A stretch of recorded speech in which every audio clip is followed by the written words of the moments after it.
Hello everyone, this is me Sathiya here. हम आपके लिए लेके आए हुए एक और रीडिंग और जो कि होगी for whoever needs it. Topic reading का रहेगा, क्या उनकी ज़िंदगी में आपके अलावा कोई और इंसान है, हाँ या ना। राइट नाउ जो भी सिचुएशन चल रही है आपके पर्सन के साथ, लेकिन आपको समझ नहीं आता कि वो आपको कमिट क्यों नहीं कर रहे, आपको समझ नहीं आता कि वो चीज़ों को आगे क्यों नहीं ले जाना चाह रहे, और कभी कभी आपको फियर होता है कि क्या उसकी लाइफ में कोई और इंसान है, हाँ या ना। तो वो जानने के लिए हम ये रीडिंग करेंगे। सो अगर आप इसी सिचुएशन में हो जहाँ पर आप जानना चाहते हो, उसके लिए ये रीडिंग आप देख सकते हो। बी माइंडफुल कि ये जनरल रीड है, सबके साथ मैच कर भी सकती है और नहीं भी। सो जो बातें, जो मैसेजेस आपकी लाइफ में आपकी सिचुएशन से मैच कर रहे हैं, आप उन मैसेजेस को पिक करो और बाकी सबको छोड़ दो। अगर आप पर्सनल रीडिंग्स चाहते हो, पेपॉल से या इजी पैसे से पेमेंट कर सकते हो, सब तभी रीच आउट करो ताकि आपका भी टाइम वेस्ट नहीं हो और मेरा भी। सो लेट्स फाइंड आउट कि क्या उसकी ज़िंदगी में कोई और इंसान है जिसके साथ वो करंटली डील कर रहा है, जिसकी वजह से आपका पर्सन आपको कमिट नहीं कर रहा और चीज़ें आगे ले जाने की बात नहीं कर रहा। लेट्स फाइंड आउट, क्या उनकी ज़िंदगी में कोई और इंसान है, हाँ या ना। 6 of Wands, 2 of Cups, the Hermit, Page of Pentacles, 8 of Swords, 8 of Cups, the Hangman, Queen of Cups, one redirect, we do have 6 of Swords. मुझे लगता है कि आपके पर्सन की लाइफ में कोई और इंसान फ़िलहाल तो डेफिनेटली नहीं है। उसकी लव लाइफ जो है वो स्टक है because of career, success, finances, materialistic things. चाहे उसकी उसकी लाइफ में जो भी सिचुएशन है जहाँ पर उसको मनी रिलेटेड मैटर्स हैं या फिर कोई भी इस तरह की चीज़ जो कि मटेरियलिस्टिक है, वो उसको काफ़ी ऑक्यूपाइड रखे हुए है। सो लव प्रायोरिटी नहीं है राइट नाउ उसकी लव लाइफ में। राइट नाउ वो ऐसा कोई डिसीजन नहीं ले रहा जो कि उसे शायद अपने इस फोकस से हटा दे। तो मुझे नहीं लगता कि उस इंसान की लव लाइफ में कोई और इंसान है। वो सोच भी नहीं पा रहा अभी अपनी लव लाइफ को लेकर करंट सिचुएशन के अंदर, क्योंकि कुछ ऐसी चीज़ें हो रही हैं जो कि उसको स्टक किए हुए हैं, जो कि उसका फोकस जो है वो बटाए हुए हैं किसी और चीज़ में। इट सीम्स लाइक कि आपका पर्सन ज़रूर चाहता है कि उसकी लाइफ में जो है एक स्टेबिलिटी रहे फ़िलहाल, जो कि शायद रीज़न है कि वो आपसे भी इतनी शायद बातचीत नहीं कर रहा हो, क्योंकि कहीं ना कहीं आपका आना जाना उसकी लाइफ में, या फिर आपके आने से जो एक एनर्जी उसकी लाइफ में ऐड होती है जिससे उसको शायद स्ट्रेस होता है, या फिर आप लोगों की फाइट्स आर्ग्यूमेंट्स होती हैं, या फिर आप उसका फोकस जो है वो अपनी तरफ कर जाते हो। वो चीज़ों को अवॉइड करना चाह रहा है राइट ना आपका पर्सन। मुझे लगता है कि अगर आपकी बातचीत नहीं हो रही है तो उसका रीज़न डेफिनेटली ये नहीं है कि शायद उसकी ज़िंदगी में कोई और इंसान आ चुका है। इट्स मोर लाइक कि राइट नाउ इन सब चीज़ों से दूर रहना चाहता है। करंटली वो किसी भी चीज़ के ऊपर सोचना नहीं चाह रहा, किसी भी चीज़ को लेकर इस चीज़ के अलावा किसी भी चीज़ के ऊपर फोकस नहीं करना चाह रहा। काम उसका टॉप प्रायोरिटी है। अपना ध्यान, अपना फोकस उसने एक चीज़ पे लगा रहा है और लगाए रखना है। That's what your persons plan is. जहाँ पे लव की बात आती है, मुझे नहीं लगता कि राइट नाउ इसकी टॉप प्रायोरिटी में लव का जो है वो कोई एक ज़रूरत नहीं फील हो रही है राइट नाउ उसको। और उसको कहीं ना कहीं लग रहा है कि अगर वो लव के ऊपर फोकस करेगा करंट सिचुएशन में, या फिर सोचेगा भी इसके बारे में, तो वो इसकी लाइफ को जो है वो कहीं ना कहीं ब्लॉक कर देगा। That's what your person thinks about it right now. जहाँ तक बात आती है कि वो आपके बारे में सोच भी रहे हैं या नहीं, तो वो भी मुझे काफ़ी डिफ़िकल्ट लग रहा है करंट सिचुएशन में। ज़्यादा टाइम मुझे नहीं लगता आपके पर्सन के पास है जहाँ पर उसको इतना टाइम मिले कि वो आपके बारे में सोचे भी। इनडिसाइसिवनेस जो है कनेक्शन को लेकर वो बरकरार है, वो चलती रही है, वो कंटिन्यूस है राइट नाउ एज वेल।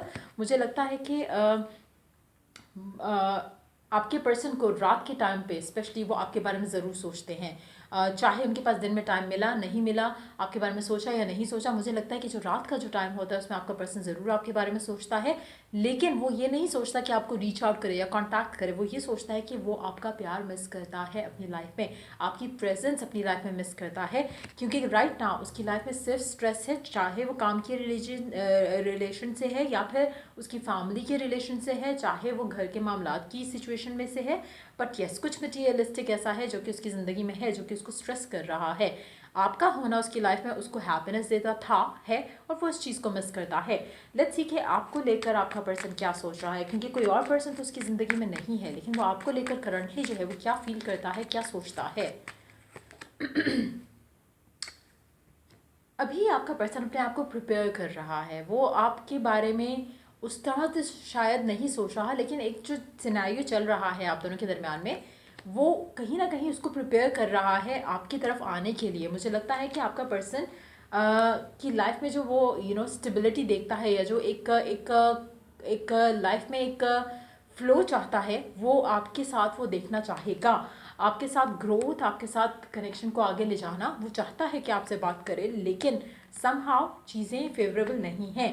लेकिन मुझे लगता है कि जल्द आप दोनों की कम्युनिकेशन होगी, वो आपसे बात करना चाहता है, लेकिन इस तरह की सिचुएशन में नहीं जहाँ पे ऑलरेडी उसकी लाइफ में बहुत कुछ चल रहा है। जब वो थोड़ा इन सब चीज़ों से रिलैक्स हो जाएगा, या अपने आप को निकाल पाएगा इन सब सिचुएशन से जहाँ पे उसको अपने आप को स्टक किया हुआ है, तो मुझे लगता है कि वो आपकी तरफ ज़रूर कदम बढ़ाएगा। लेट्स सी कि कब तक आप एक्सपेक्ट कर सकते हो कि आपका पर्सन आपकी तरफ किसी भी तरह से कोई एक्शन ले। कब तक आप एक्सपेक्ट कर सकते हो? Is it going to happen any time soon? Justice, Ace of Swords, or underneath the deck we do have Nine of Cups. It can mean within 10 days time. बहुत जल्द की एनर्जी है, जो मुझे लगता है कि बहुत जल्द पॉसिबल हो जाएगा। जो एनर्जी है राइट ना, जो आप दोनों को दूर किए हुए है और आपके पर्सन को बिजी किए हुए है, वो काफ़ी जल्द ख़त्म हो जाएगी। और आपका जो पर्सन है वो आपको ज़्यादा मिस करेगा आने वाले दिनों में। तो मुझे लगता है कि इंटेंसिटी जो है इस एनर्जी की, उसकी फीलिंग की टुवर्ड्स यू, वो बढ़ने वाली है आने वाले कुछ दिनों में, और उसके बाद वो आपकी तरफ ज़रूर कोई एक्शन लेता हुआ आपको दिखेगा। मैं आपको रेकमेंड करूँगी यहाँ पे कि आप उसकी तरफ कोई एक्शन नहीं लो, specially after watching this reading. आपको ये नहीं लगना चाहिए कि ओ सादिया ने कहा था कि कुछ होगा, कोई कम्युनिकेशन होगी, कोई बातचीत होगी, तो मैं अगर मैसेज करूँगी या मैं अगर कॉन्टैक्ट करूँगी, don't do that. Let this person approach you. आने वाले 10 दिन के अंदर अंदर आपको इस इंसान की तरफ से कोई ना कोई कम्युनिकेशन ज़रूर आएगी। बहुत कम लोग ऐसे होंगे जिनको हो सकता है कि सिर्फ टेलीपैथिक कम्युनिकेशन आपको अपने पर्सन की तरफ से आती दिखे, बट मेजॉरिटी के लिए मुझे लगता है कि कोई ना कोई एक्शन जो है वो आपका पर्सन ज़रूर आपकी तरफ लेगा। अगर ब्लॉक हो तो अनब्लॉक कर देगा, अगर प्रॉपर बात हो रही थी लेकिन उस तरह से नहीं जैसे चाहते थे, तो वो कोई ना कोई स्टेप जो है वो ज़रूर आपकी तरफ वो अच्छे वे में आगे लेगा। लेट्स सी कि ओरेकल गाइडेंस क्या है आपके लिए। सो ये 3 कार्ड हैं, हम इन तीनों को लेते हैं। वर्कaholic भी मैंने देख लिया है card, so let's include that as well. Let's see कि आपके लिए ओरेकल गाइडेंस क्या है। While you wait, as you wait, make sure कि आप अपने आप को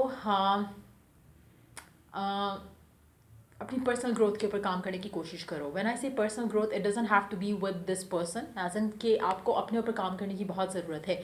कोशिश करो कि मेडिटेशंस करो, कोशिश करो कि नेगेटिव माइंडसेट को रिप्लेस करो विद अ पॉजिटिव माइंडसेट। अपनी ग्रोथ के ऊपर, अपनी पावर को इन्हांस करने के लिए उसके ऊपर काम करो, जहाँ पर आपको पता चले कि आप जो भी चाहते हो, you are a loving child of a god. So make sure कि आप उस चीज़ को इन्हांस करो कि आप अनलकी नहीं हो, आप आप डिजर्विंग हो लव के, हैप्पीनेस के। सो अगर कुछ भी ऐसा आपकी लाइफ में जो वर्कआउट नहीं किया, start looking at it from a positive perspective. ये सारी चीज़ें आपको हेल्प करेंगी हील करने में, पॉजिटिव होने में।